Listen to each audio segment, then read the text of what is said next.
Les experts atlantiques. We don't get fooled again.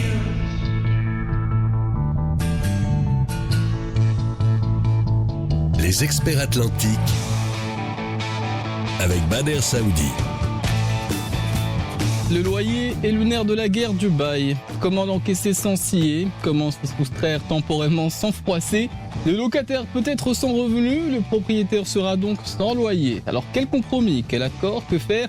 Et puis il y a le commerce en souffrance qui entraîne des créances en souffrance. Le juge prononce l'expulsion, mais dans quel cas? Est-ce seulement souhaitable? Et c'est en tout cas parfois nécessaire, mon cher Jed. Nous en parlons avec vous, chers auditeurs aussi.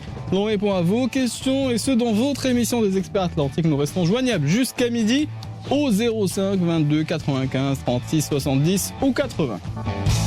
Les experts atlantiques. Bonjour à tous, chers auditeurs. Nous sommes ensemble, je vous le disais, jusqu'à midi pour 2 heures d'émission consacrée au beau, mais à la radio et à l'audition, c'est un terme équivoque. Je dis location à usage d'habitation, location à usage professionnel, location à usage commercial. Je dirais simplement location pour aller plus vite, même si le terme aussi prête à confusion. Pour parler de ces thématiques, nous sommes avec un notaire que vous connaissez et qu'on a le plaisir d'accueillir en cette fin de semaine. Jed Boulachbel, qui est muni d'un dossier assez important, qui prend des notes, qui est consciencieux, qui se passe un peu à l'antenne. Bonjour, mon cher Jed. Bonjour Bader Saoudi, bonjour à tous les auditeurs. Ravi d'être avec vous pour parler des baux, qu'ils soient à usage d'habitation, professionnels ou commerciaux. On fera un tour de cet horizon. Oui, bon, effectivement, il y a une question qui revient, une sorte d'arlésienne quand on consacre cette émission au beau, et en particulier dans cette période post-Covid-19. Chaque fois, quand on fait une émission ensemble, on parle d'une fameuse jurisprudence. C'est la seule surprise de l'émission, c'est la seule autre surprise de l'émission. Est-ce qu'elle a eu un retentissement quelconque? Parce que je sais que les notaires, les avocats suivent évidemment les décisions de justice avec minutie, parce qu'ils veulent informer leurs clients, ils veulent savoir dans quelle mesure le fait de se soustraire à l'obligation de payer les loyers peut en quelque sorte être mise entre parenthèses. Alors je te demande, mon cher Jed, parce que c'est toi qui nous avais renseigné sur cette fameuse jurisprudence de Marrakech, et je voudrais qu'on commence peut-être l'émission sur ce volet, puisque je l'ai dit en introduction. Les loyers, c'est toujours le paiement des loyers lorsque effectivement on loue un bien. Le loyer, c'est le nerf de la guerre. Alors, déjà, je vais essayer de contextualiser pour donner quelques éléments de réponse. Oui. Alors, la question sous-jacente, c'est dans ce contexte particulier, exceptionnel du Covid, dans l'hypothèse où le locataire, le preneur, n'est pas en mesure de faire face et ne paie pas son loyer, la question qui est posée est: est-il en droit de s'exonérer de cette obligation au motif qu'il y ait des circonstances exceptionnelles qui justifient le non-paiement? Alors, par rapport à ça, de nombreux juristes ont discuté de ce sujet et ont invoqué très fréquemment la notion de force majeure. Oui. Je pense que aujourd'hui, tous les preneurs, tous les bailleurs qui ont des difficultés, soit pour payer, soit pour recouvrer leur loyer, s'interrogent par rapport à cette notion, à savoir la force majeure, c'est-à-dire des circonstances qui présentent le caractère de l'imprévisibilité, en l'occurrence de l'irrésistibilité contre quoi on ne peut pas lutter, et de l'extériorité, c'est-à-dire dont on n'est pas responsable, peuvent-ils se fondre sur cette force majeure pour ne pas avoir payé leur loyer. Alors, nous étions très prudents sur ce concept et nous avions invité nos auditeurs, les conseils, à ne pas se polariser sur la seule notion de force majeure, puisqu'il nous semble que la personne, le locataire en l'occurrence, que ce soit à usage d'habitation ou à usage professionnel ou à usage commercial, occupe les locaux. Et de ce fait, il garde une obligation de payer un loyer. Le bailleur affecte le local et donc est en droit de percevoir un loyer. Le cas de la gérance libre, qui est un cas très spécifique, puisque la gérance libre, c'est un contrat de location, mais qui ne porte pas sur l'immeuble, mais qui porte sur le fonds de commerce, pouvait prêter à confusion. On pouvait considérer qu'il y avait une forme de solidarité entre le bailleur et le gérant libre, puisqu'ils étaient solidaires sur le fonds de commerce. Mais pour ce qui était des locaux stricto sensu, d'autant que les locaux n'ont pas été fermés, du moins par le fait du bailleur, on pouvait se dire que normalement, il y avait peu de probabilité que la force majeure soit un motif justifiant l'exonération de l'obligation de payer. Et puis, dans cette émission, j'avais invoqué une jurisprudence. Et je le répète, cette jurisprudence vient du tribunal de commerce de Marrakech. Je n'ai pas eu de suite quant à un éventuel arrêt d'appel. Je n'ai pas eu de suite quant à une éventuelle jurisprudence qui aurait été dans d'autres tribunaux, mais je répète qu'une jurisprudence en première instance n'a pas la même force qu'une jurisprudence dans la Cour de cassation. Il s'agit simplement de dire que dans certaines circonstances exceptionnelles, du fait de la fermeture, du fait de l'autorité publique, il était possible de s'exonérer de cette obligation en invoquant la force majeure. Oui, mais ça c'est un point extrêmement précis. Il y a eu une décision de fermeture des locaux. Est-ce que effectivement le fait d'invoquer un cas de force majeure est toujours d'actualité, parce que le contexte a bien changé depuis. Il y a eu mais l'article 652 que j'avais invoqué pour la jurisprudence du tribunal de Marrakech tenait compte de circonstances exceptionnelles, c'est-à-dire lorsqu'il y avait des fermetures administratives. Là, nous ne sommes plus du tout dans ce contexte. Donc, ce contexte était invocable à l'époque. Et peut être invoqué pour ceux qui ont des difficultés à payer ces mois-là. Mais aujourd'hui, nous retombons dans une situation où normalement le commerce est libre, où bien évidemment les gens peuvent avoir des difficultés du fait de la crise économique, mais ce n'est pas, à mon avis, un argument massu qu'on peut objecter à un bailleur. Et c'est pour ça qu'à chaque fois que je viens, et quel que soit le co-intervenant, nous préconisons toujours des arrangements amiables à base de protocoles d'accord pour éviter que le preneur soit assigné en justice, qu'une longue procédure soit entamée et qu'à l'arrivée, la relation soit dégradée. Pour résumer, les notaires ont toujours le même credo, un mauvais arrangement vaut mieux qu'un bon procès. Et il y a des déclinaisons diverses de ce même principe, mon cher Jed. Alors, il y a des questions bien concrètes, parce que lorsqu'on parle de location, ce sont bien souvent des cas pratiques qu'on rencontre dans la réalité. Par exemple, ces questions qu'on peut lire et qu'on n'a pas toujours traitées, le fait de savoir si pour un bien à usage d'habitation, on peut se permettre certaines choses ou non. J'aurai l'occasion d'y revenir, mais je reste sur cette discussion, notamment en ce qui concerne les fonds de commerce. Il y a des quartiers entiers qui ont été dévastés, il y a des fonds de commerce qui n'ont pas pu redémarrer. Est-ce que, pour ce qui est de l'activité commerciale, est-ce que celui qui occupe les locaux, il a toujours les mêmes obligations, même si il a particulièrement souffert du contexte pandémique ? Alors, par rapport à ça, il faut bien comprendre que le bail que vous évoquez, c'est le bail commercial. Exact. Le bail commercial, et je répète, parce que les gens font souvent des confusions, et donc je veux être très clair sur ces termes. Le bail commercial, ça n'est pas un bail professionnel. Le bail commercial est normalement un bail extrêmement protecteur pour celui qui est le locataire, c'est-à-dire le commerçant, l'artisan ou l'industriel. Dès lors que les conditions de ce bail sont réunies, il peut invoquer cette loi qui le protège. J'ajoute que pour bénéficier de ces dispositions, il faut absolument un écrit et que cet écrit soit daté. Sinon, vous retombez dans une autre législation qui est la législation sur les baux en général et qui est beaucoup moins protectrice pour le preneur. Alors, par rapport à cette question, effectivement, le commerçant est impacté par la crise.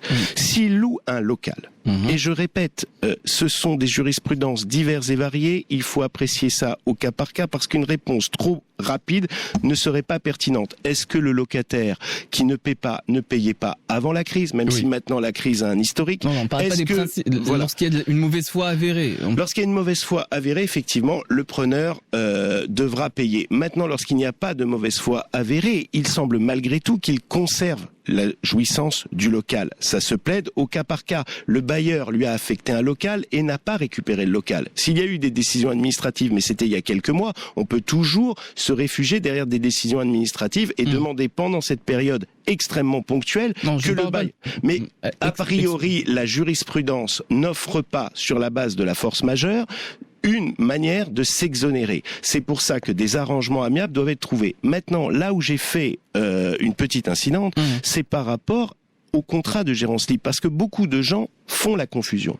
Le contrat de gérance libre, c'est un contrat qui porte sur le fonds de commerce. C'est-à-dire que vous avez un fonds de commerce qui existe déjà et qui est donné en location par le propriétaire du fonds. Et dans ces conditions, on peut considérer effectivement que et bailleurs et preneurs ont un intérêt commun, puisqu'ils ne sont pas propriétaires des murs, mais qui sont propriétaires du fonds, et que le gérant libre, qui ne peut pas l'exploiter dans des conditions optimales, va être pénalisé, mais qu'en même temps, il est solidaire dans cette pénalisation avec le bailleur. Mais là encore, je vous le répète, répète, nous n'avons pas de jurisprudence qui émane du sommet de la pyramide. C'est toujours du cas par cas. C'est toujours du cas par cas, mais ça se plaide. D'accord. Bon, donc, chers auditeurs, si vous êtes effectivement dans le cas par cas, vous vous posez des questions par rapport à votre situation bien précise et bien particulière, nous restons joignables jusqu'à midi, je le rappelle, au 05 22 95 36 70 ou 80 pour ceux qui veulent intervenir directement au standard.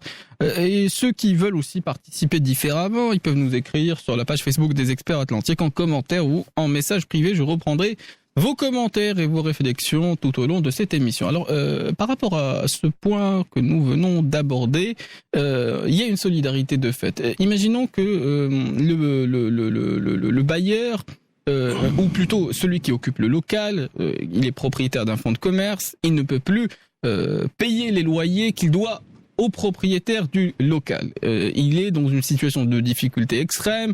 Le commerce, en l'occurrence, est fermé. Il n'a pas rouvert, comme on le voit un peu partout dans les villes du pays. Et donc, il n'a pas de revenus qui lui permettent de payer effectivement les loyers qu'il doit au propriétaire du local.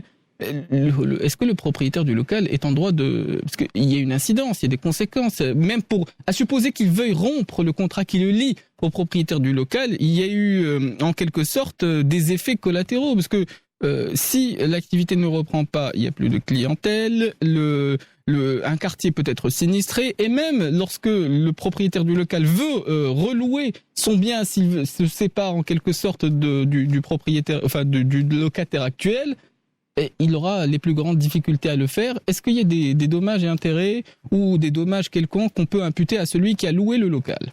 Alors déjà, quand on parle de solidarité, j'ai parlé de solidarité de fait, non pas dans le cadre d'un bail commercial, mais dans le cadre d'un contrat de gérance libre. Oui. Non, mais je ne veux pas que les gens confondent. C'est-à-dire que moi, je n'affirme pas qu'il y a une solidarité entre le propriétaire des murs et le propriétaire du fonds, dès lors que le propriétaire du fonds et le propriétaire des murs ne sont pas la même personne. Donc le concept de solidarité, pour moi, il n'existe que dans le cas d'un contrat de gérance libre. Donc, dans l'hypothèse, et ici nous parlons de baux immobiliers, dans l'hypothèse d'un bail immobilier, pour moi, cette solidarité de fait n'existe pas. Maintenant, l'idée que des commerces sont en train de péricliter, c'est une réalité. Simplement, est-ce qu'aujourd'hui, il est impossible de les ouvrir? Théoriquement, il n'y a pas de fermeture imposée.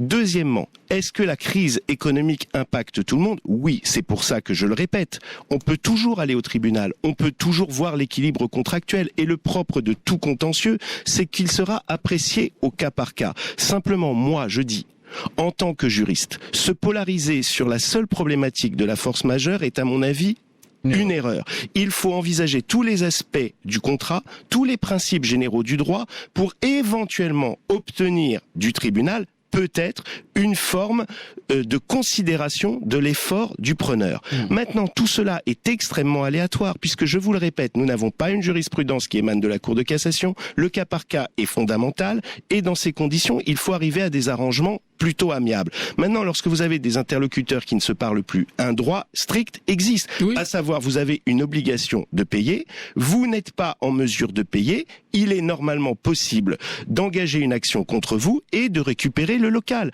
avec tout ce que ça implique de négatif pour le preneur. Mais maintenant, il faut que le bailleur réfléchisse aussi. Est-ce qu'il veut absolument couler son interlocuteur, son co-contractant, ou est-ce qu'il s'inscrit dans une logique de conservation d'un revenu? Peut-être doit-il accepter des compromis pour que le temps de la crise ou de la post-crise, il puisse sauver son locataire et ses loyers. Et quand le lien de confiance existe, on se débrouille, on s'arrange, et on peut le faire aussi, y compris de façon contractuelle, lorsque on doit le faire de façon contractuelle. On doit le faire, mais ça se fait pas. C'est toujours. Conseillé. Non, c'est conseillé. Quand je dis, c'est pas un impératif. Simplement, je vous rappelle à tout un chacun que la forme écrite s'impose et que tout avenant doit être rédigé par écrit. Maintenant, sinon, il y a la voie judiciaire avec l'aléa de la voie judiciaire. Voilà. Bon, on reprendra cette conversation. Il y a effectivement le bail à usage commercial, le bail à usage professionnel, et puis le plus commun, ça reste quand même le bail à usage d'habitation. Chers auditeurs, on répond à toutes les questions tout au long de cette émission jusqu'à midi. Nous restons joignables au 05 22 95 36 70 ou 80. Je découvre qu'il y a un commentaire sur la page Facebook des Experts Atlantiques. Je le reprendrai à la reprise, mais l'heure est à l'actualité. Karim Droné s'apprête à nous délivrer les dernières actualités du moment. On va se retrouver donc dans quelques minutes. Les Experts Atlantiques. Posez vos questions au 05 22 95 36 80. 05 22 95 36 80. Bader Saoudi. De retour dans cette émission des experts atlantiques en cette fin de semaine consacrée à la location à usage d'habitation, à la location à usage commercial, à la location à usage professionnel. Je préfère être précis, exhaustif, parce que notre thématique l'exige. Et je ne veux pas faire de mécontents, y compris sur le plateau, parce que Jad Aboulachbal a, disons, le souci de cette exhaustivité. Alors, chers auditeurs, je disais que vous avez la possibilité aussi de nous contacter si vous avez des problématiques concrètes à proposer, des réflexions à partager, des témoignages à partager également. Nous allons rester joignables jusqu'à midi au 05 22 95 36 70 ou 80. Vous pouvez aussi, si vous en avez le souhait, nous contacter sur la page Facebook des experts atlantiques en commentaire ou en message privé. Mon cher Jed Aboulachbal, j'avais souligné le fait qu'on nous avait écrit, donc je vais simplement partager avec l'ensemble des auditeurs qui nous écoutent le message que nous avons reçu. Alors, si Mohamed nous écrit « Les locaux destinés à usage professionnel ou commercial constituent un obstacle véridique pour l'initiative d'entrepreneuriat et d'investissement ».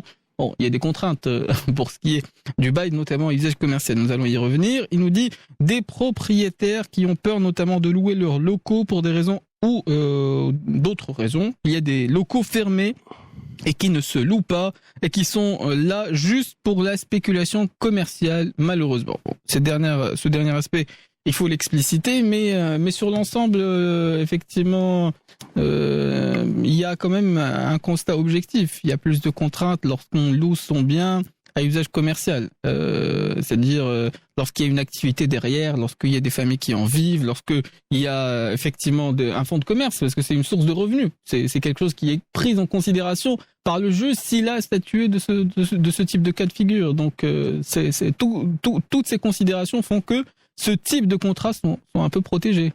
Oui, absolument. C'est-à-dire qu'en fait, lorsque vous regardez la législation, c'est-à-dire les lois en vigueur, il y a une loi qui régit les baux à usage d'habitation et les baux à usage professionnel. Et une loi qui régit spécifiquement les baux commerciaux, c'est-à-dire commerçants, industriels, artisans. Et la loi qui régit les baux commerciaux, industriels, artisans est une loi extrêmement protectrice pour le locataire. Pour quelle raison ? Parce que le locataire exerce une activité commerciale, industrielle ou artisanale et qu'il doit donc être protégé dans le cadre de cette activité. Il a donc des droits que n'a pas un locataire professionnel. Le droit essentiel qui résulte d'un bail commercial et que tout le monde doit avoir en tête, c'est le droit au renouvellement. Et je m'explique parce que c'est ce droit au renouvellement qui est un avantage considérable pour le preneur, mais qui est de nature parfois à justifier que les bailleurs soient récalcitrants et ne veuillent pas conclure ce type de baux. Le droit au renouvellement, c'est quoi ? C'est le droit qu'a le locataire, et je dis bien exclusivement le locataire. Le droit au renouvellement n'existe pas au profit du bailleur. Le droit au renouvellement existe au seul profit du preneur.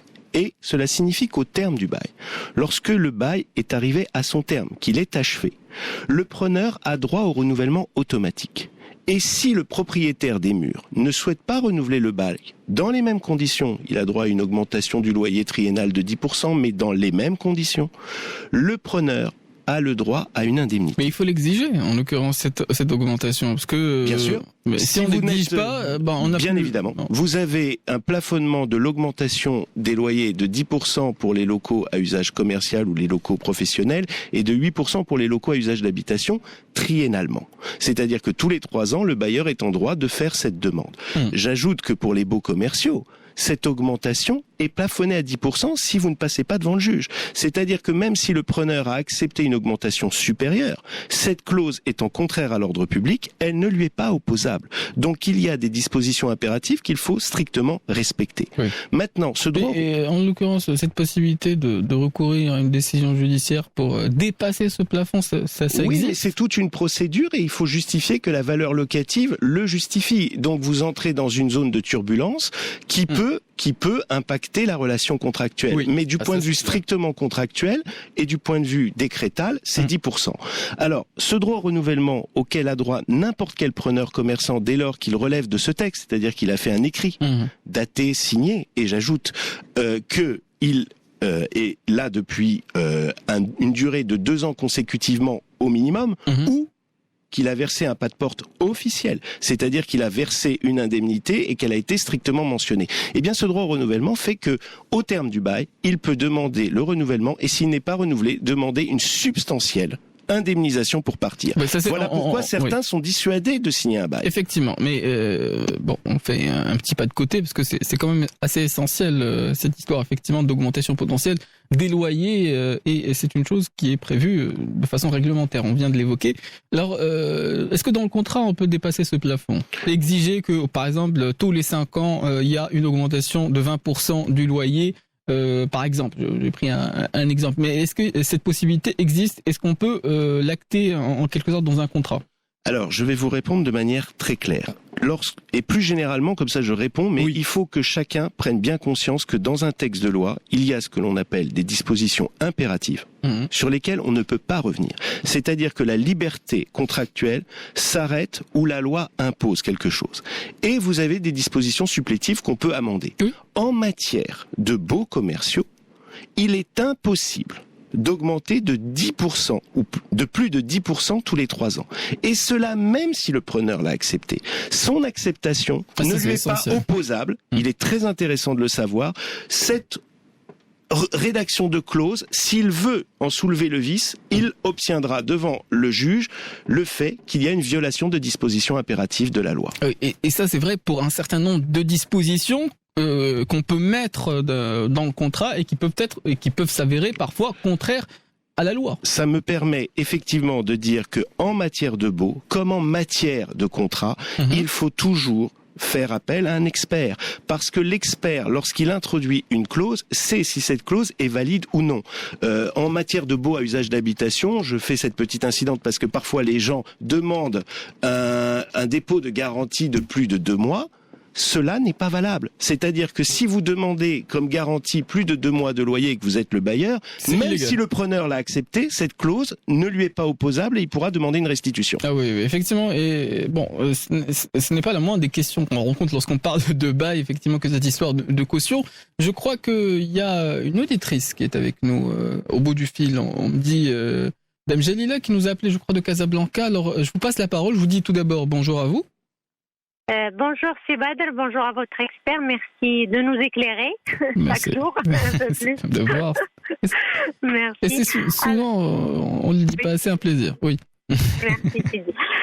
Donc moi je vous entends ce matin parler donc des baux commerciaux, des différents types de baux, etc. Donc en fait moi je veux me renseigner parce que j'ai un local justement commercial. Dans le titre de ce local, il y a donc le magasin La Soupente et il y a aussi la cave. Le titre foncier inclut tout ça. Donc il est disponible, mais justement, j'ai pas encore passé le pas de faire des annonces pour location, etc. parce que j'ai peur, j'appréhende un peu. Tout le monde me déconseille, il me dit oui, mais tu vas avoir des soucis si on te fait la patente. Donc je voudrais me renseigner, s'il vous plaît. Donc, d'abord, est-ce que j'ai le droit de louer juste le magasin et la soupente sans adjoindre la cave en sachant que c'est dans le même titre foncier? Ça, c'est d'une part. D'autre part, est-ce que, parce que comme j'habite au-dessus, donc j'aimerais bien pouvoir, on va dire, louer pour une activité propre. Ce que j'appelle activité propre, c'est-à-dire des activités qui ne dégagent pas d'odeur ou là, qui ne salissent pas. Donc, pas de restaurant, etc. Donc, est-ce que c'est quelque chose qu'on peut limiter dans le bail, parce qu'il se peut que vous louez par exemple à quelqu'un qui fait une activité A, ils en changent. Voilà, il la change ou là, voilà. Et ensuite, donc si jamais je loue à quelqu'un, évidemment, il va développer un fonds de commerce, il va faire du chevet, etc. Et si je veux récupérer, donc je vous ai suivi un peu. Si je veux récupérer mon local, ça va être difficile. Non, ça va être difficile. C'est-à-dire quels sont les petits points à sécuriser, parce qu'autrement, c'est vrai, moi j'ai besoin de revenus et je trouve que c'est dommage. Il est sur une belle avenue, il est bien construit, etc. Et j'aimerais bien quand même sécuriser ces revenus. Maintenant, si j'arrive pas, je ferai peut-être mon affaire dedans. Voilà, donc c'est un peu ça, c'est les points à sécuriser, on va dire, avant. de le mettre à disposition. Merci. Mais c'est un plaisir. Restez avec nous parce que j'ai cru comprendre qu'il y avait 2 points sur lesquels vous nous sollicitez. On va y revenir, mais peut-être ça va nous amener peut-être à évoquer d'autres aspects. Alors, Jad Abou-Lachebal. Alors, je vais essayer de répondre à la question de Madame, toujours en précisant quelques grands principes que chacun des auditeurs doit avoir en tête. Premièrement, effectivement, pour conclure un contrat de bail, il faut être propriétaire du bien. Si sur le titre foncier, Madame est propriétaire, et qu'elle est seule propriétaire, elle peut conclure le bail. Je dis bien si elle est seule, parce que vous comprenez bien que s'il y a un autre propriétaire, une indivision, normalement il faut l'accord collectif. Ça, ce sont des vérifications que tout preneur consciencieux doit avoir faites, soit directement, soit via le rédacteur, le plus souvent un notaire. Pourquoi ? Parce que vous ne pouvez pas tenir vos droits d'une personne qui n'a pas des droits complets. Première chose. Deuxième chose périphérique par rapport au contrat de location. Il faut que le local puisse être loué. Si nous sommes dans une copropriété, il faut s'assurer que le local a cet usage. Parce que si le règlement de copropriété a limité l'usage, vous ne pouvez pas le louer pour un usage qui n'est pas compatible avec le règlement de copropriété. Troisièmement, il faut, s'il y a eu une acquisition avec un emprunt bancaire, je suis désolé de le rappeler, et qu'il y a une hypothèque, et que lors de l'inscription de l'hypothèque, on a prévu qu'il y avait une interdiction de louer sans l'accord de la banque, il faut demander l'accord de la banque, parce que si vous ne l'avez pas, le preneur, et là je me place du point de vue du locataire, n'a aucun droit opposable en cas de saisie par la banque, si le local est saisi parce que le bailleur emprunteur ne paie pas. Ça, ce sont des préalables que le professionnel vérifie. Alors, maintenant, le deuxième point. Elle peut louer une partie ou toute partie. La désignation ne lui lie pas les mains. Simplement, il faut comprendre qu'il faudra désigner de manière très précise l'endroit où est exercée l'activité, pour qu'il ne revendique pas un droit sur quelque chose. Si vous mentionnez juste le titre foncier, a priori, c'est un droit qui porte sur tout. Deuxièmement, par rapport à l'interrogation quant à l'activité, mais c'est au bailleur et au preneur de se mettre d'accord sur l'activité. Et s'il en change ? Mais si l'activité a été clairement définie, clairement déterminée, elle lie les mains au preneur qui ne peut pas en changer. Et s'il en changeait de manière discrétionnaire sans demander l'autorisation, le bail serait nul. Nul.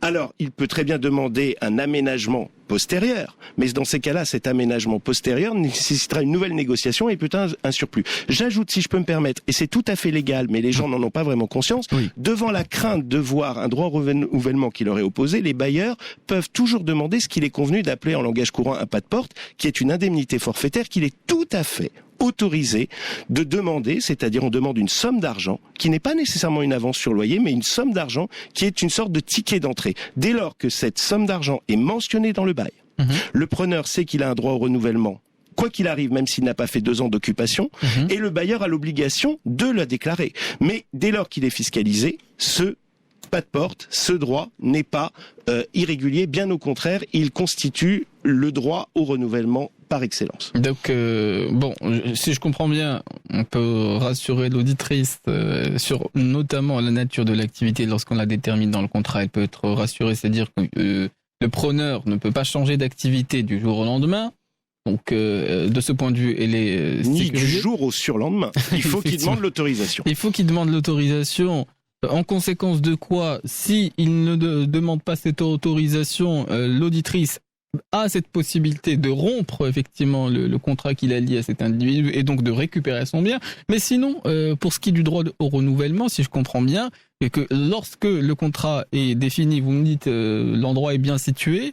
Bon, en l'occurrence, alors là, le preneur, il est en droit, y compris de transmettre parfois, disons à ses ayants droit, ce bien-là, et ils auront le droit d'exercer leur activité du moment qu'ils payent les loyers, Oui. Vous mettez vraiment le doigt sur le point essentiel. Ce droit au renouvellement est fondamental. Oui. Et il est impératif. Est-ce que vous comprenez bien que si vous concluez un bail commercial, vous ne pouvez pas, même si dans le contrat, il y a une remise en cause de ce droit au renouvellement, vous ne pouvez pas le remettre en cause. Tout preneur y a droit. Exact. Et s'il cède son fonds de commerce, le locataire, l'acquéreur du fonds de commerce a les mêmes droits s'il respecte les mêmes obligations. Oui. Bon, je vois que le temps défile. Il y a un autre auditeur aussi qui est avec nous au bout du fil. Je remercie l'auditrice qui nous a appelé parce que ça éclaire aussi ceux qui se posent ce type de questions. On a un local, on n'a pas encore loué, on veut se poser toutes les questions possibles et imaginables pour justement... Pour les baux commerciaux, les baux à usage professionnel n'offrent pas le même droit. La même sécurité pour le preneur, en l'occurrence. D'ailleurs, c'est une question d'un auditeur qui nous a écrit sur la page Facebook des experts. Je vais y revenir très rapidement, mais je vois que le temps défile. Je souligne simplement que nous allons rester joignables jusqu'à midi au 05 22 95 36 70 ou 80. Il y a un auditeur qui nous a appelé à l'instant, Sissabé, qui nous appelle, je crois, de Casablanca. Je vous dis bonjour à vous. Ah, je crois que la communication est rompue. On va essayer de... Oui, on vous entend. Parfait. Oui. En fait, j'appelle par rapport à un bail commercial que j'ai signé au mois de mars. Mmh. Et la propriétaire, il m'a interdit de faire la domicilialisation dans le local. Et moi, j'allais demander un prêt au niveau de la banque. Et au niveau du contrat, il m'a mentionné en fait interdiction de cession de droit de bail, d'une partie partiellement ou bien la totalité, et interdiction aussi de cession de fonds de commerce. Alors moi, j'ai fait mon dossier à la banque. La banque m'a accordé le dossier. Malgré qu'elle m'a demandé de ne pas faire domicilialisation, je l'ai fait parce que j'ai vu qu'au niveau de la loi, j'ai le droit de faire la domicilialisation. Et j'ai vu aussi qu'au niveau de la loi, le propriétaire n'a pas le droit d'interdire en fait la cession de fonds de commerce ou bien une partie de son fonds de commerce. Alors je veux juste savoir à ce niveau-là, est-ce que moi j'ai un risque? Est-ce qu'elle a réellement le droit de m'interdire de vendre mon fonds de commerce si, je sais pas moi, quelqu'un me fait une proposition? Et aussi, au niveau de la domiciliation, est-ce qu'elle a le droit de m'interdire ça? Ah, ça, ce sont de très bonnes questions. Ça tombe pile poil dans cette discussion que nous avions tout à l'heure. Tout ce qui est écrit ou consenti dans le contrat n'est pas nécessairement légal et acceptable du point de vue de la loi. Jad Aboul-Jebal. Absolument. Vous avez fait ce que vous devez faire, monsieur, lire la loi. Or, il y a certaines dispositions qui sont impératives. Le fait que vous ayez renoncé dans un contrat à certains droits auxquels vous n'avez pas possibilité de renoncer fait que ces clauses ne vous sont pas opposables. Le fondement même du bail commercial, c'est de permettre à un commerçant d'exploiter tranquillement son activité. Si dans un contrat de bail, vous lui interdisez de céder son fonds de commerce ou de céder son droit au bail, cela revient à lui mettre un revolver sur la tempe puisque vous devenez maître de sa capacité de cession. Le bailleur ne peut pas se voir octroyer un tel pouvoir parce que sinon il le fera jouer systématiquement et votre fonds de commerce sera invendable. Donc, du point de vue du bailleur, il aurait été intéressant que son conseil lui explique que si elle introduisait ce genre de clauses, ces clauses n'étaient pas valides et qu'elle allait se retrouver avec un preneur qui pourrait et céder son droit au bail et céder son fonds de commerce à la condition que le cessionnaire, c'est-à-dire l'acquéreur du fonds de commerce ou du droit au bail, respecte scrupuleusement les conditions du bail. Non, mais ce qui est scandaleux, c'est que des fois, on inscrit dans le contrat des choses en connaissance de cause qui sont dans l'illégalité parce qu'on mise sur l'ignorance de potentielle qui n'est pas avérée. Parce qu'on vient d'en avoir sur l'ignorance, peut-être, peut avoir un effet boomerang. Parce que si vous introduisez une clause non valide, le preneur cynique peut la signer en se disant qu'elle ne lui est pas opposable. Et à l'arrivée, il fera ce qu'il veut.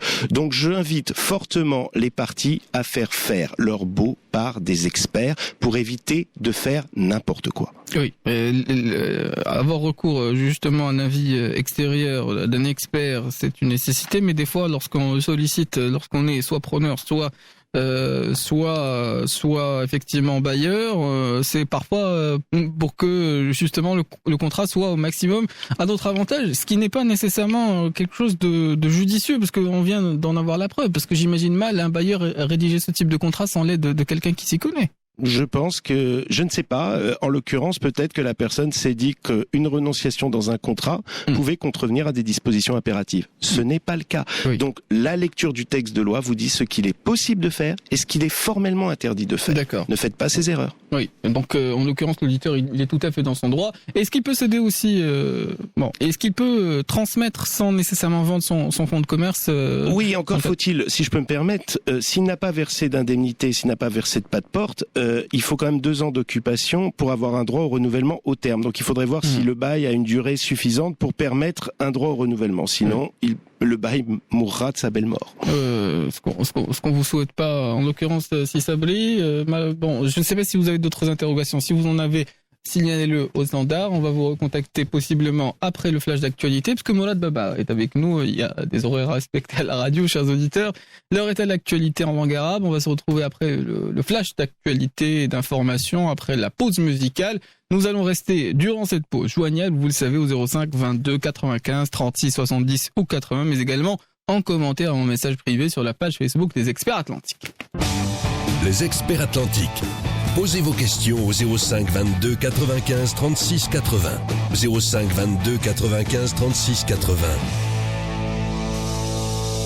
Bader Saoudi. Alors, chers auditeurs, on se retrouve pour cette deuxième heure d'émission consacrée à la location à usage commercial, à usage professionnel, à usage d'habitation.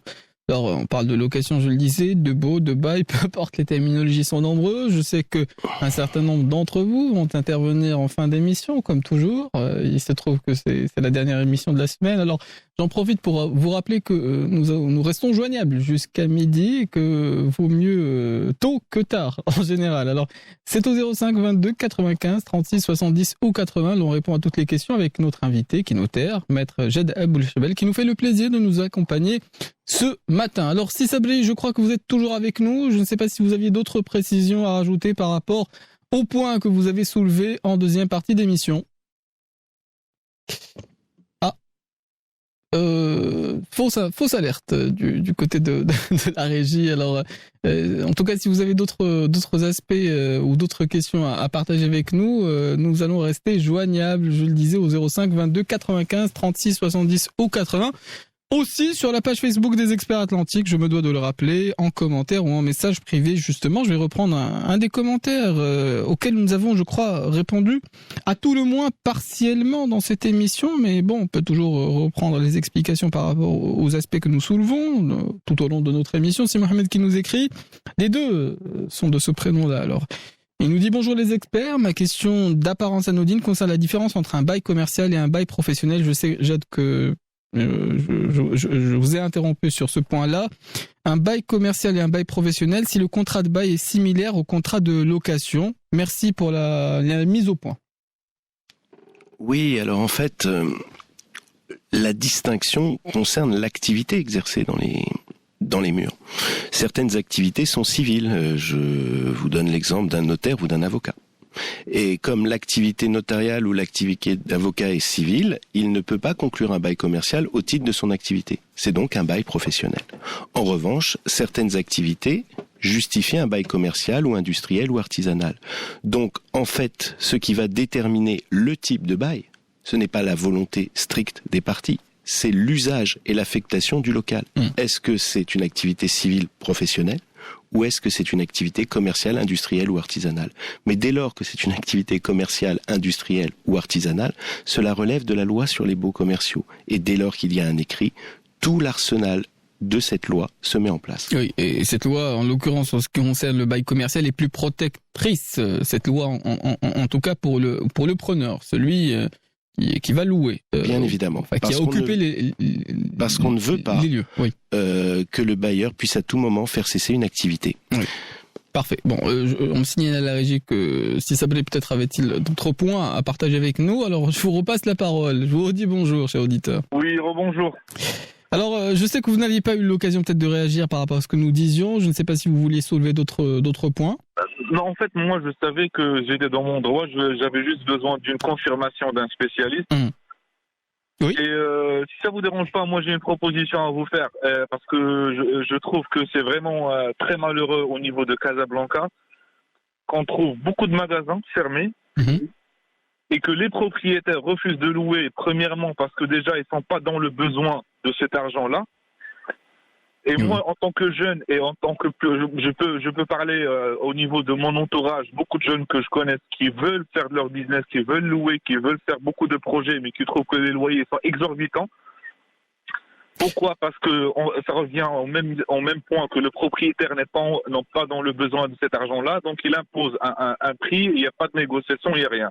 Donc maintenant, est-ce qu'il y a la possibilité au niveau de la loi de faire une proposition que pour les magasins fermés, d'imposer un impôt, bien une taxe qui soit beaucoup plus importante que la normale pour inciter les propriétaires à louer leurs magasins.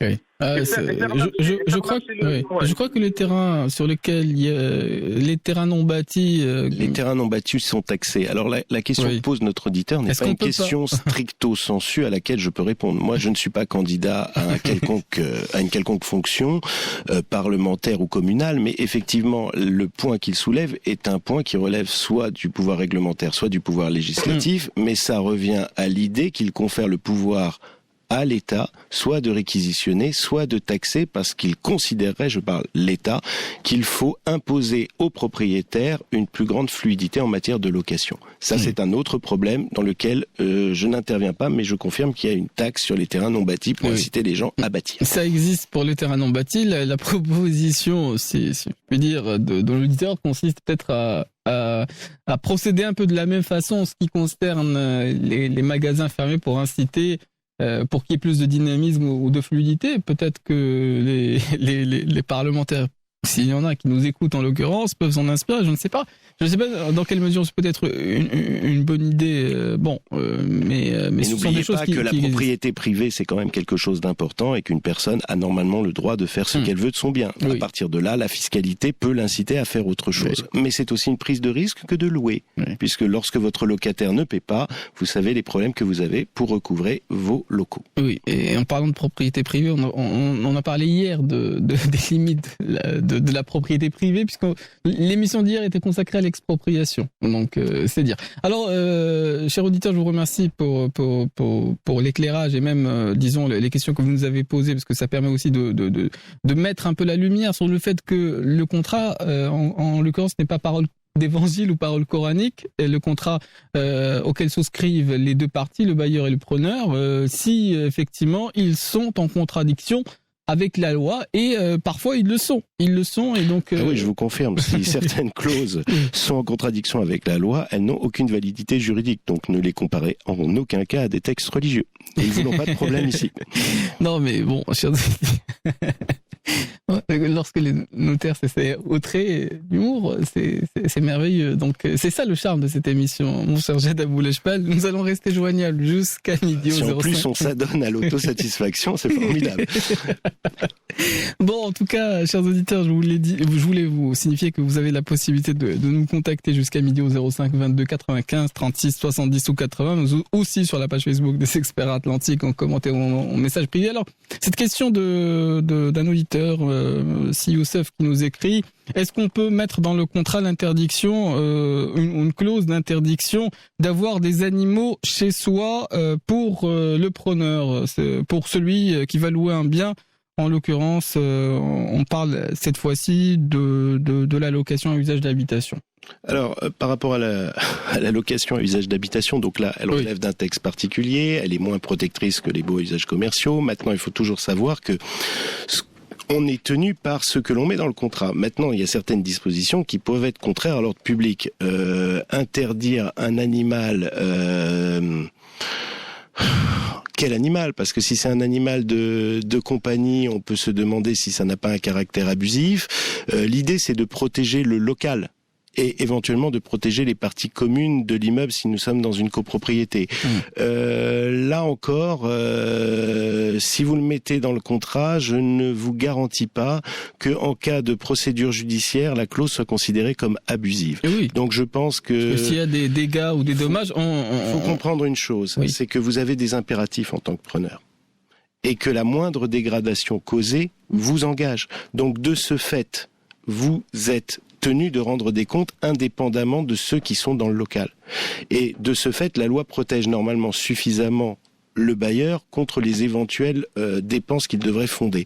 Maintenant, il peut y avoir des abus si c'est une multitude d'animaux. Je pense que, en l'occurrence, ça pourrait s'inscrire, mais pour un animal, je crains que cette clause soit considérée comme abusive. Oui, effectivement. Mais là encore, on est à la merci, à la discrétion d'une interprétation du juge. Donc le mieux, c'est quand même peut-être de fixer les choses en amont et de faire comprendre que la moindre dégradation causée est à la charge du preneur, ce qui est normal. J'ajoute que pour les dépenses, et ça me permet de faire cette petite incidence. Oui, mais par rapport effectivement aux dégradations, il y en a que le preneur subit. En l'occurrence, lorsque, je prends un exemple, lorsqu'il y a des canalisations qui sont dégradées, lorsqu'on voit parfois que, les murs supportent mal l'humidité dans des villes côtières, et lorsqu'on est preneur, en toute bonne foi, lorsqu'on voit, lorsqu'on fait l'état des lieux au début, lorsqu'on effectivement loue un bien, je dirais peut-être au mois d'avril, au mai, il vient d'être en quelque sorte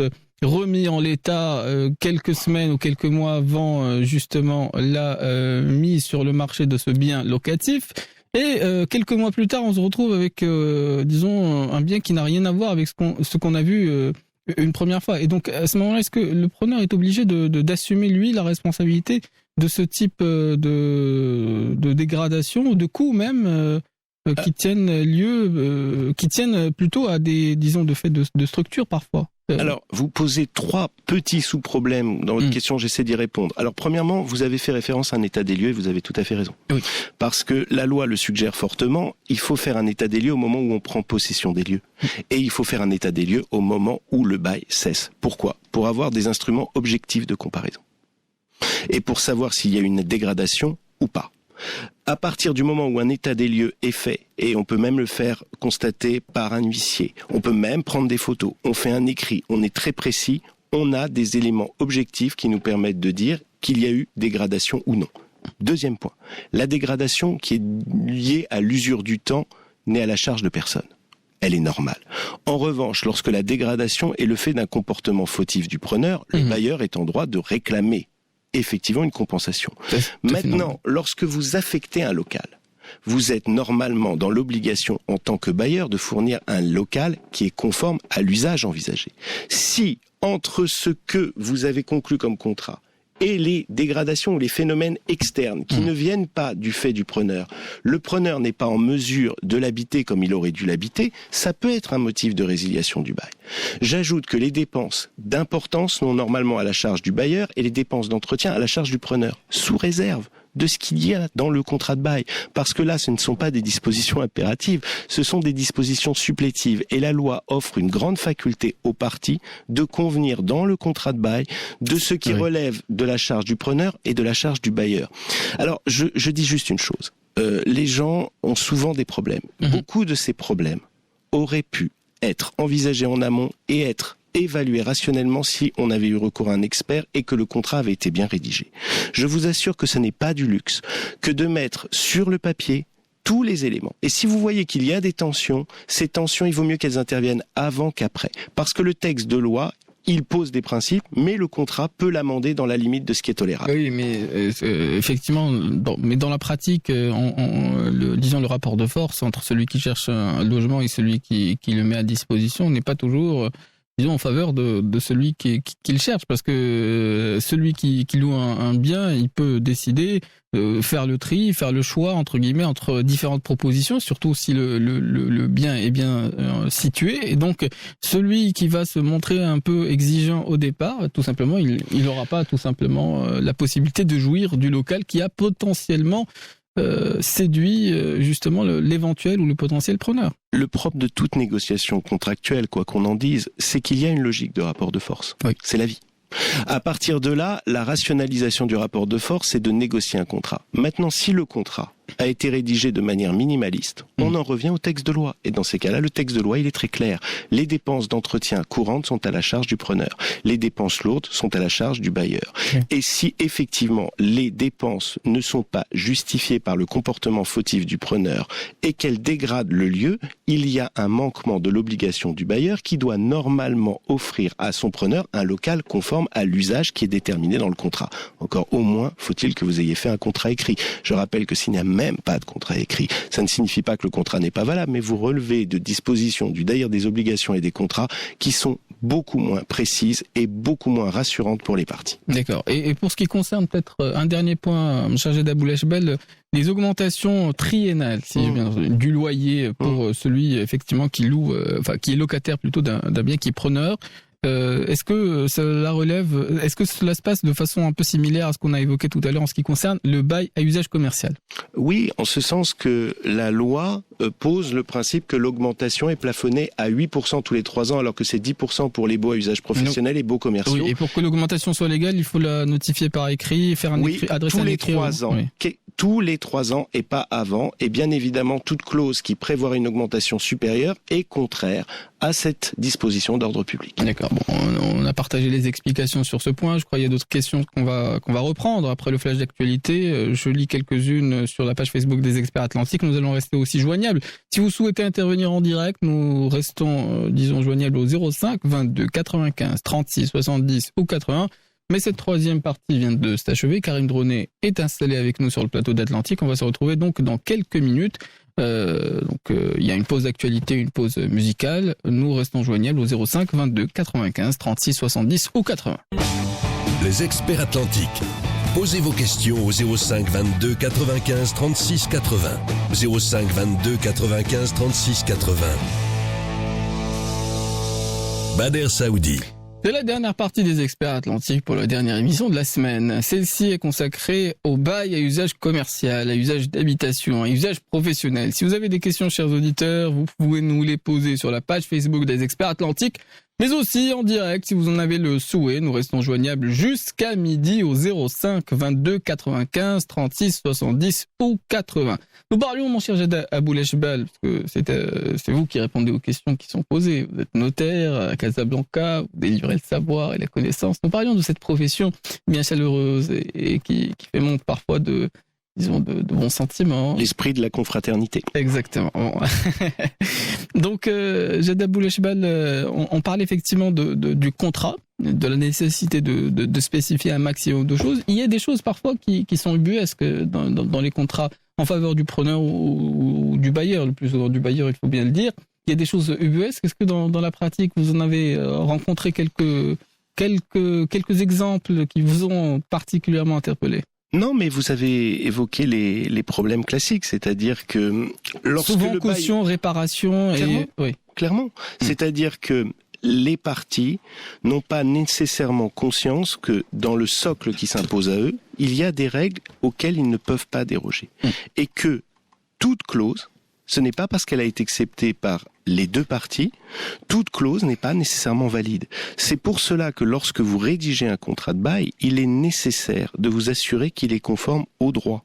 Parce que vous aurez un problème au moment où la clause viendra à être appliquée. Donc certaines clauses, même si elles ont été acceptées par les parties, si elles contreviennent à l'ordre public, ne sont pas applicables et ne sont pas opposables à celui ou celle qui les a acceptées. Oui. Est-ce qu'on peut donner des exemples de clauses qui déséquilibrent le contrat en faveur d'une des parties?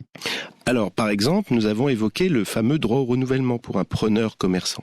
Cette faculté, quoi qu'il arrive, d'obtenir le renouvellement du bail selon les mêmes conditions ne peut pas être remise en cause dès lors qu'il s'agit d'un bail commercial, d'un bail industriel ou d'un bail artisanal. Si bien que, au terme du bail, puisque le terme arrive, soit parce qu'il est à contrat à durée déterminée, et dans ces cas-là on arrive au terme, soit s'il est à contrat à durée indéterminée lorsqu'il s'agit de notifier le départ, vous avez la faculté de demander le renouvellement. Et si vous ne l'obtenez pas, vous avez le droit de prendre un chèque d'indemnisation qui sera évalué en fonction du chiffre d'affaires, de la valeur du fonds de commerce. Cela ne peut pas être mis en cause. Et ce n'est pas parce que vous avez introduit une clause en ce sens que le bailleur n'aura pas un droit au renouvellement qui lui est opposable. Alors, j'attire votre attention sur le fait que beaucoup de bailleurs utilisent une autre technique, pensant contourner ce droit au renouvellement. En matière de gérance libre, ce droit au renouvellement n'existe pas. Mais encore faut-il que l'on puisse louer un fonds de commerce qui existe. Or, si vous faites un contrat de gérance libre sur un fonds de commerce qui n'existe pas dans un local pour essayer de squeezer le droit au renouvellement, vous comprenez bien qu'il faut que le fonds de commerce existe d'au moins 2 ans. ou alors qu'il y ait des critères de commercialité. Donc ça, c'est une chose. L'autre chose... Là, je pense à cette question de spéculation dont on a parlé tout à l'heure. L'auditeur qui nous a écrit effectivement sur cet aspect, effectivement, qui consiste à avoir intérêt en quelque sorte à avoir un local, qui n'est pas occupé, un commerce qui n'est pas en activité pour faire croire que il a existé. En fait, c'est cette idée que le législateur doit arbitrer entre deux intérêts antagonistes. Il a l'intérêt de favoriser l'activité, et dans ces cas-là, d'offrir un maximum de souplesse, et en même temps, il a un autre intérêt qui est celui de garantir certains droits minimaux à celui qui exploite une activité commerciale. Je veux juste pousser à l'extrême le raisonnement, ça prendra 20 secondes. Imaginons demain que vous offrez la faculté au bailleur de s'opposer à la cession du fonds de commerce. Cela signifie, si on pousse à l'extrême le raisonnement, que le bailleur pourra toujours dire non à une cession de fonds de commerce. Et de fait, le fonds de commerce ne sera plus vendable. Il n'aura donc plus aucune valeur. Il s'agit donc d'éviter de donner trop de pouvoir à un bailleur et d'offrir certaines garanties aux commerçants. Mais à partir du moment où le bailleur sait que le preneur a de telles garanties, il peut réfléchir au fait de faire un tel bail. Et donc cet arbitrage compliqué entre les intérêts de chacun doit être fait. Voilà pourquoi j'invite souvent les bailleurs à demander un substantiel, pas de porte, qui est en fait l'indemnisation de la perte qu'ils auront à terme du droit de changer de locataire. Oui, mais théoriquement, effectivement, lorsque la personne, quelle qu'elle soit, qu'elle ait une activité ou non, qu'on parle de bail à usage commercial ou de bail à usage d'habitation, lorsque la personne s'acquitte de son devoir de payer effectivement les loyers, il y a quand même, en tout cas, au moins en partie qui n'est pas négligeable, non, plutôt en partie substantiellement parlant, elle a, ces droits qui sont garantis. Et donc, on peut pas dire qu'elle est totalement lésée ou elle est lésée, puisqu'elle a, en amont, accepté le fait de louer son bien pour telle ou telle raison en échange d'une rémunération. Et si les loyers sont payés, en l'occurrence, on voit difficilement sur quels arguments on peut se fonder pour expulser tel ou tel preneur. Ça existe, des fois, on peut avoir cette volonté-là de vouloir disposer à nouveau de son bien pour sa famille et pour des motifs qui peuvent être divers. Et on peut difficilement expulser, sauf je crois dans 3 cas de figure, on peut le rappeler en cette fin d'émission, Jad Aboul-Lachpal. Oui, par rapport à ce que vous dites, il faut bien comprendre que tant que le preneur fait face à ses obligations et qu'il paye, le bailleur est le plus souvent satisfait. Mais vous ne pouvez pas demander à un individu rationnel, propriétaire de murs, de ne pas se poser la question de savoir et s'il ne paie pas. Et donc c'est cette anxiété par rapport au comportement du preneur qui peut conditionner que l'on réfléchisse à conclure un bail. Maintenant, par rapport à la question que vous soulevez, effectivement, le local est loué et le preneur a des droits, mais il existe des circonstances qui peuvent justifier que le bailleur récupère son local. Bien évidemment, quand le preneur n'est pas à la hauteur de ses obligations, la défaillance, soit il ne paie pas le loyer, soit il a fait quelque chose qu'il n'aurait pas dû faire, changer d'activité, faire quelque chose. Là, il est normal que le bail cesse. Mais vous avez 2 autres hypothèses qui peuvent permettre de récupérer le local lorsqu'il s'agit de démolir, reconstruire, faire des travaux nécessaires. Dans ces cas-là, il faut bien récupérer le local pour faire ces travaux, mais il faut indemniser le locataire. Ou alors lorsqu'il s'agit de loger quelqu'un, un membre de la famille. Encore faut-il que ces critères ne soient pas utilisés de manière abusive. Si vous êtes propriétaire de 15 appartements de 150 mètres carrés et que vous souhaitez récupérer un appartement de 50 mètres carrés pour loger un de vos enfants, ce motif est abusif.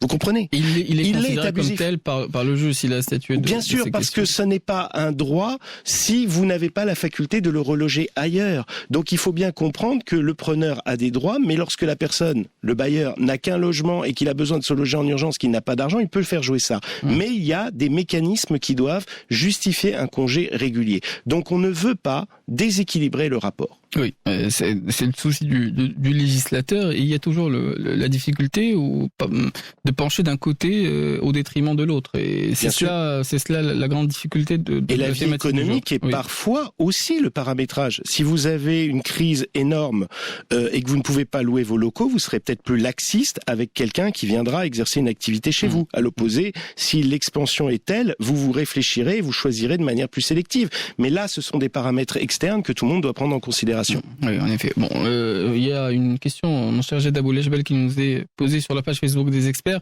Bon, je crois très simple, on y a partiellement répondu. Il y a CSL qui nous dit « Bonjour, est-ce que le fonds de commerce est acquis depuis le premier jour ou il faut attendre 2 ans ?» En tout cas, cette période de 2 ans, elle correspond à quoi dans la loi, Jedabou Lejbel ? Alors, en fait, il s'agit, parce qu'on connecte les choses, et la personne invoque le fonds de commerce. Nous savons que quelqu'un qui loue à usage commercial, industriel ou artisanal a un fonds de commerce, un fonds industriel ou un fonds artisanal. Il est donc propriétaire du fonds de manière autonome des murs. Le propriétaire des murs a conclu avec lui un loyer, mais le fonds de commerce est la propriété du preneur. La question, c'est de savoir à quel moment il a un droit au renouvellement. On impose une durée de 2 ans. Pas nécessairement un contrat de bail de 2 ans, mais une occupation effective de 2 ans pour lui conférer ce droit au renouvellement. D'accord ?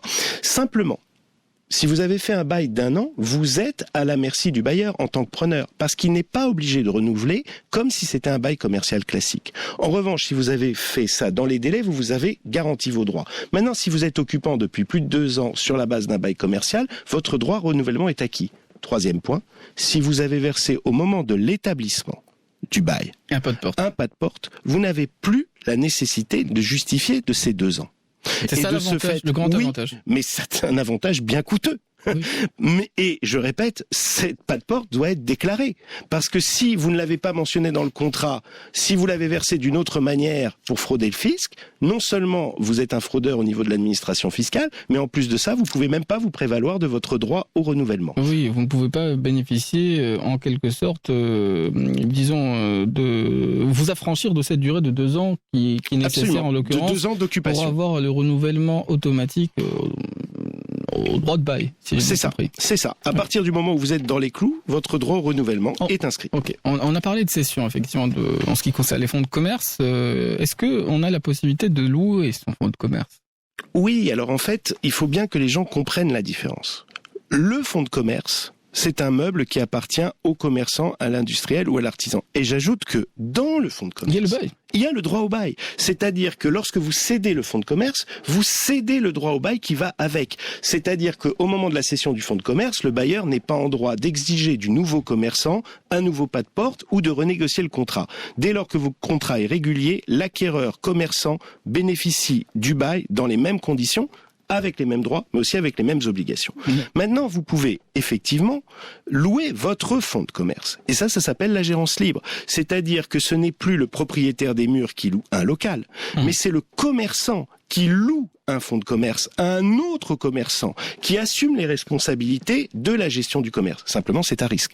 Parce que votre fonds de commerce, il a une valeur. Si vous le louez à n'importe qui, c'est-à-dire qu'il fait n'importe quoi, la valeur intrinsèque du fonds de commerce va être détériorée et les loyers, les redevances que vous aurez perçus ne vont pas vous enlever ou du moins ne vont pas être de nature à réduire le préjudice subi par le propriétaire du fonds de commerce. Oui, mais le propriétaire des lieux, oui, il ne connaît que le propriétaire du fonds de commerce et donc effectivement bon le fonds de commerce, le propriétaire du fonds de commerce qui loue son fonds de commerce, il perçoit des loyers, mais ces loyers, disons qu'ils payent et qu'ils comprennent effectivement ce droit au bail, le bailleur initial, il ne connaît que le propriétaire du fonds de commerce. Absolument. C'est-à-dire que le contrat de bail a été conclu entre le bailleur et le preneur.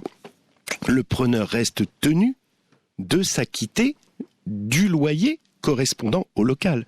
Et vous comprenez bien que s'il a choisi un preneur au niveau du fonds de commerce, c'est-à-dire un gérant libre qui fait n'importe quoi et qui ne perçoit pas ses redevances, il est toujours, lui, débiteur vis-à-vis du propriétaire des murs. Donc c'est un choix qu'il faut faire avec beaucoup de rationalité, sachant effectivement que la gérance libre ne confère pas les mêmes droits aux preneurs, c'est-à-dire au gérant libre, qu'au preneur d'un bail commercial, puisqu'il n'a pas ce droit au renouvellement. Donc vous avez la faculté de le faire partir au terme. Mais pour ce qui est de vos obligations, elle demeure vis-à-vis du bailleur. Et j'attire votre attention, même dans le cas d'une sous-location, par exemple à usage d'habitation, qui doit absolument être agréée. Voilà, absolument être agréée par le bailleur.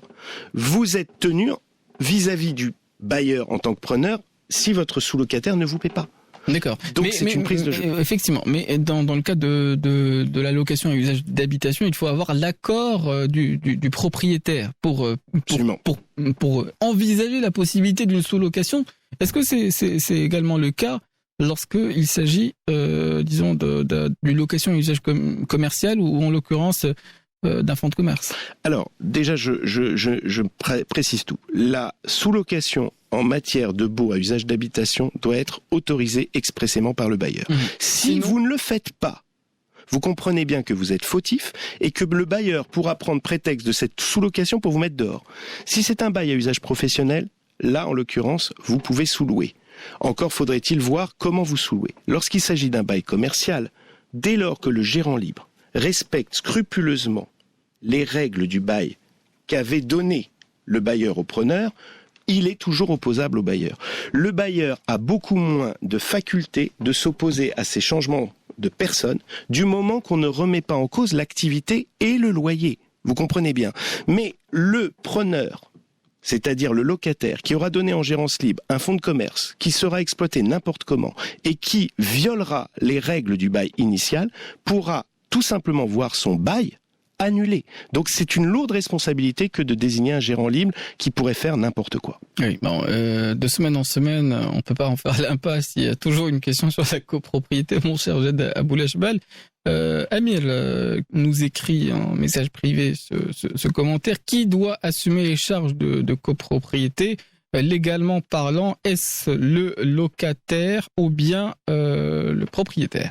Alors je vais essayer de répondre légalement parlant en expliquant bien le concept en quelques secondes. Oui. La copropriété, c'est quoi? C'est le fait que vous êtes propriétaire à plusieurs d'un immeuble. Cet immeuble, ça peut être une résidence avec des parties communes ou ça peut être un bâtiment de plusieurs étages. Et vous êtes propriétaire d'un lot.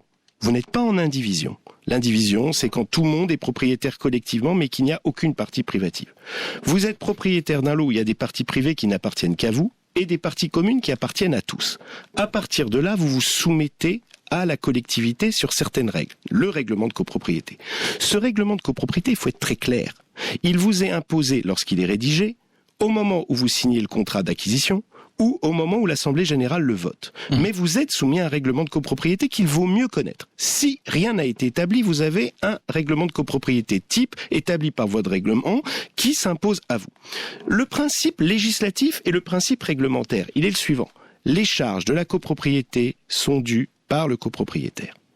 Rien n'interdit à un copropriétaire qui loue à un locataire de lui faire payer les charges. C'est son droit. Simplement, il faut que le preneur l'accepte.